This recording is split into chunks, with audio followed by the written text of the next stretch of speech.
La cuestión es que el término reconquista, como se ha demostrado en esta obra, levanta muchas ampollas, por lo que hemos dicho, por la polarización de la sociedad española. Ahora bien, lo siento para estos académicos, pero el término reconquista no es del siglo XIX, como suelen sostener, con mucha intención ideológica, por otra parte. ¿Por qué les interesa que sea del siglo XIX? Porque en el siglo XIX aparece la nación política española, que no nace de la nada, nace de la nación histórica que ha ido cristalizando durante estos siglos.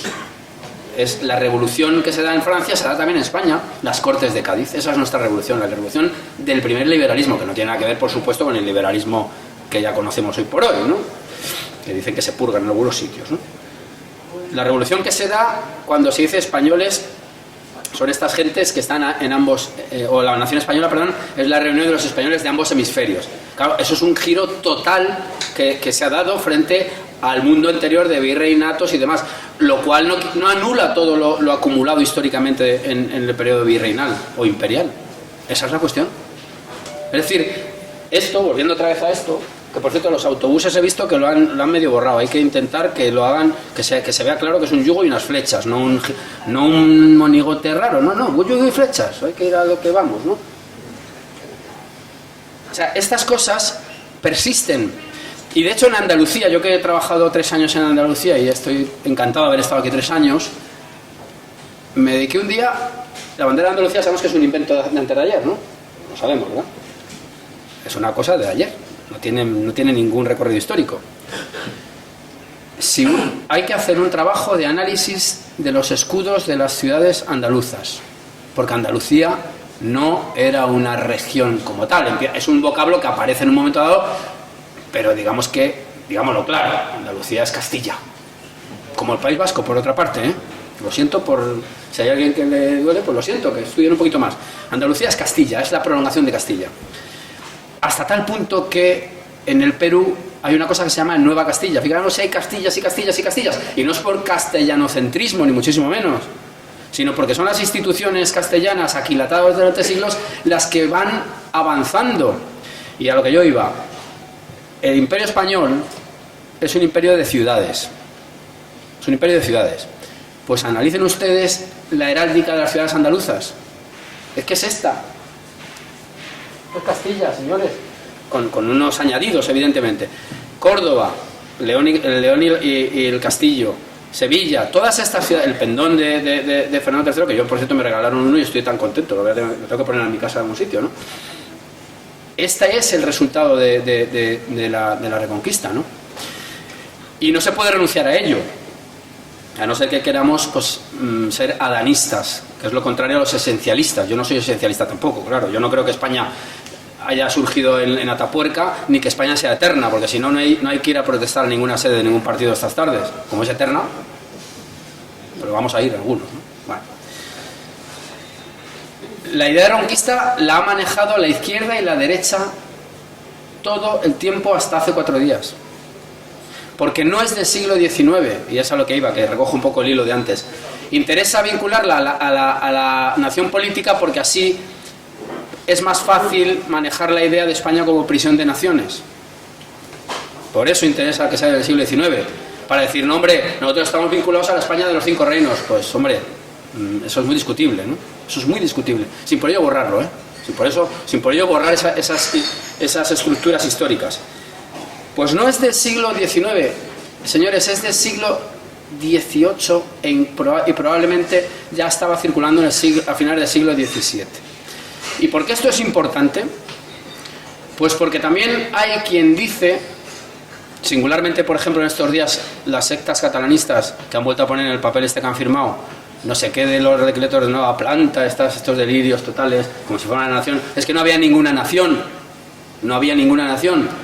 Lo que habían eran estructuras previas que evidentemente tienen que ser borradas para que se transformen en otras. ¿Por qué digo esto? Porque también podría ser interesante que el término reconquista estuviera vinculado a los Borbones, esos hombres que vienen a borrarlo todo. Pues tampoco, ya está antes. ¿Qué está ocurriendo entonces? Pues que es una idea que, aunque adopte diversos nombres, está ya latente desde hace muchos siglos, con la idea de pérdida y restauración, reconquista, y todos estos conónimos, por llamarlo de algún modo, están en una banda de significado muy parecida, y por supuesto que incorporan mitos. Yo he dedicado al Cid, como es lógico, un capítulo obligado, por cierto. El Cid,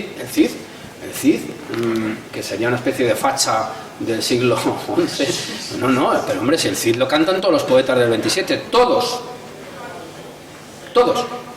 El Cid, pero ese facha, es que también hasta los insurgentes o independentistas filipinos ensalzan al Cid. ¿Por qué? Porque es el mundo al cual pertenecen, por más que se desliguen de él. Y es que esta es la cuestión.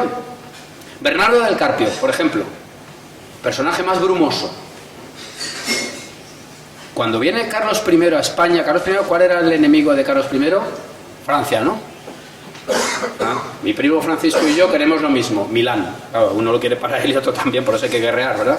Loreto acaba siendo capturado por un vasco. Acaba yéndose a la Torre de los Lujanes, si no me equivoco, de Madrid, donde es capturado, es canjeado por sus hijos, y de ahí tenemos el tesoro del delfín en el Museo del Prado, por si alguien no lo sabe. Esto es importante, de ese rescate. ¿Qué hace Carlos I cuando llega? Un hombre que no sabe ni hablar español, y que había sido muy puesto en cuestión porque era su hermano el preferido de los españoles por haber nacido en España, que eso es otro tema muy interesante.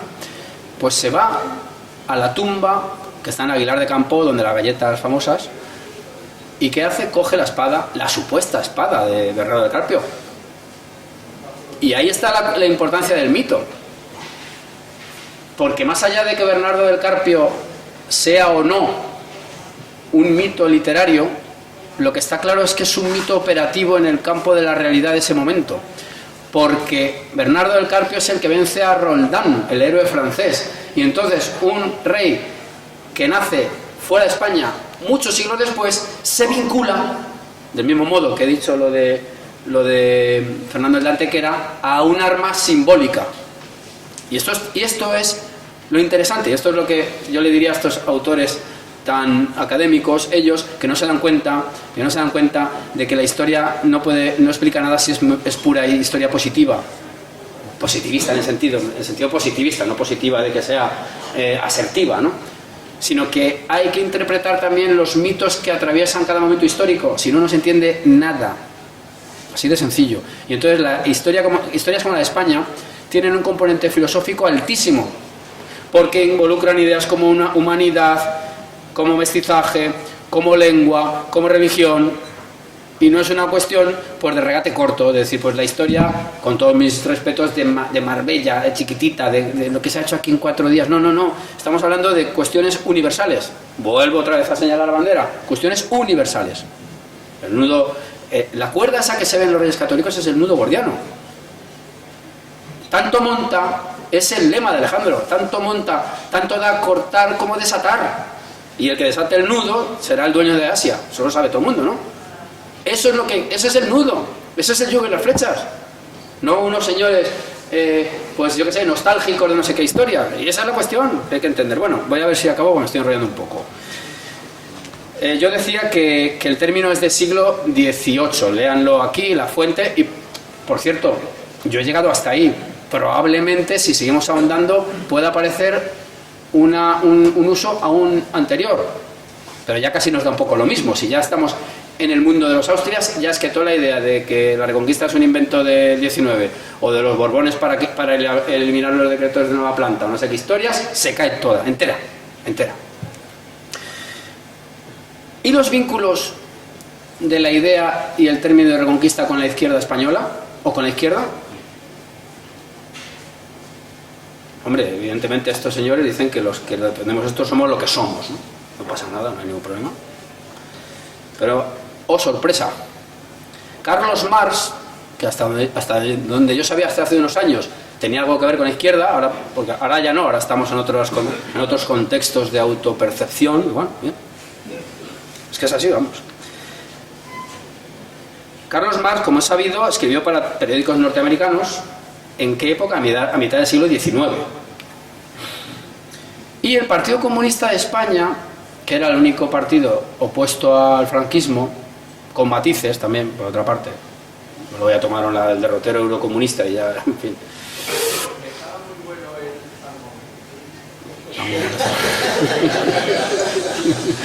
No lo vamos a discutir. Bueno. Sí, es verdad. Bueno, a lo que iba. Carlos Marx. Bueno, el Partido Comunista editaba en Bruselas, ya estuve en Bruselas, por cierto, ahora que me acuerdo, editaba en Bruselas una revista que se llamaba Nuestras Ideas, ¿no? Y, oh casualidad, que el año 1957, pleno franquismo,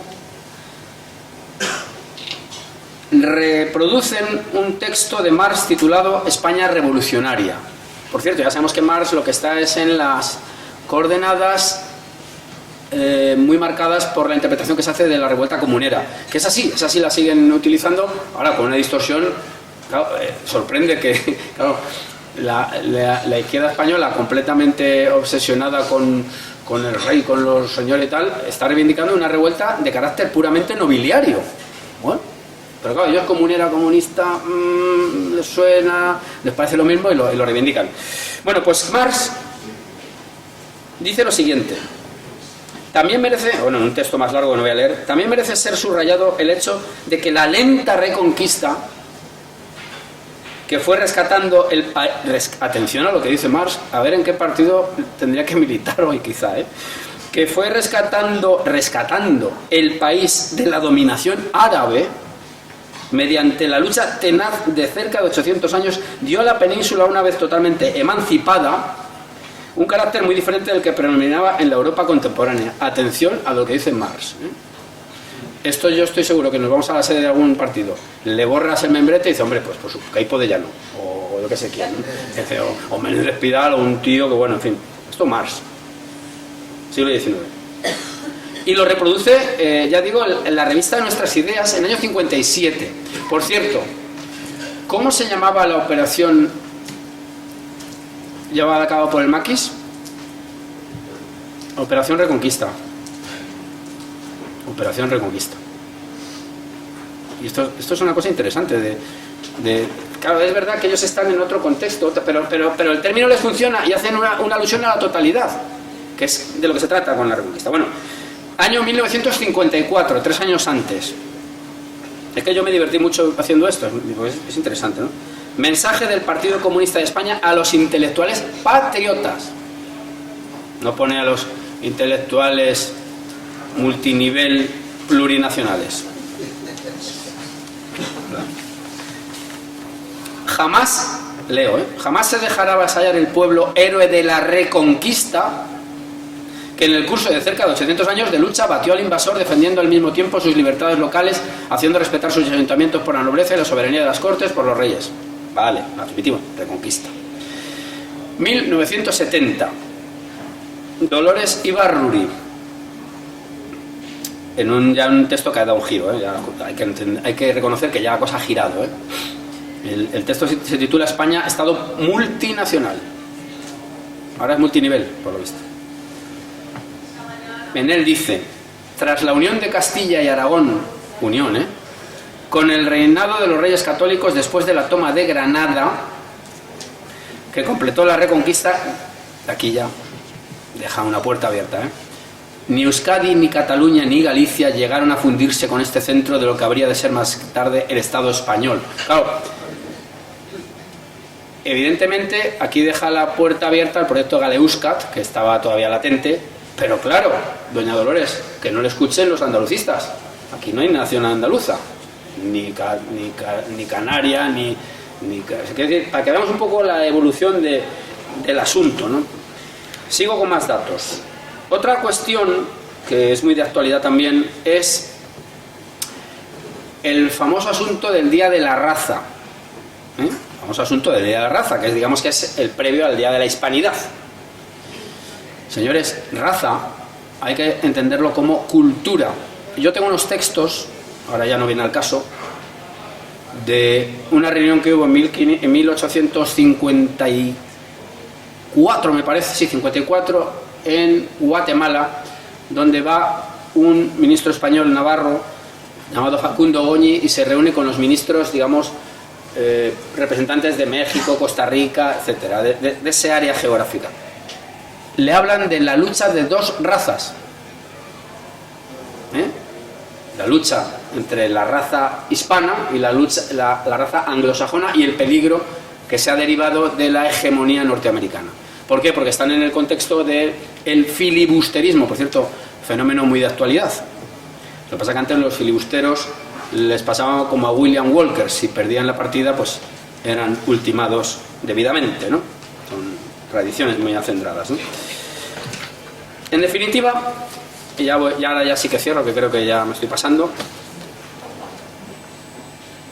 La tesis que yo defiendo es que la España actual, del mismo modo que pasa en el México actual, que por mucho que diga Andrés Manuel López Obrador, no viene del México prehispánico, aunque por supuesto persisten cosas, evidentemente no se aniquila, no se erradica hasta los cimientos una sociedad y todo lo que ello conlleva. El México actual no es la restauración del México prehispánico, en el primer lugar porque no existía,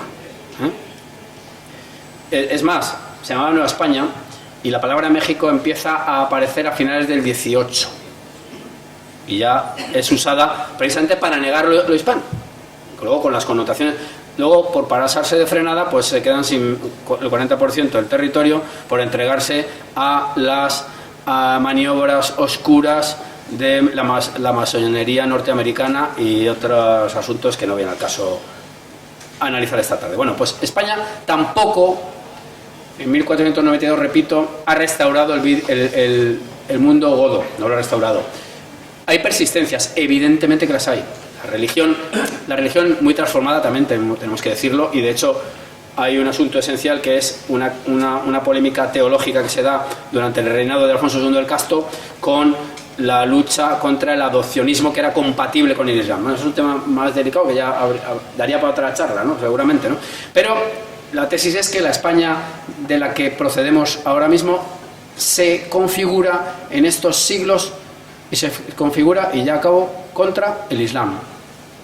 Nada más, gracias por su atención.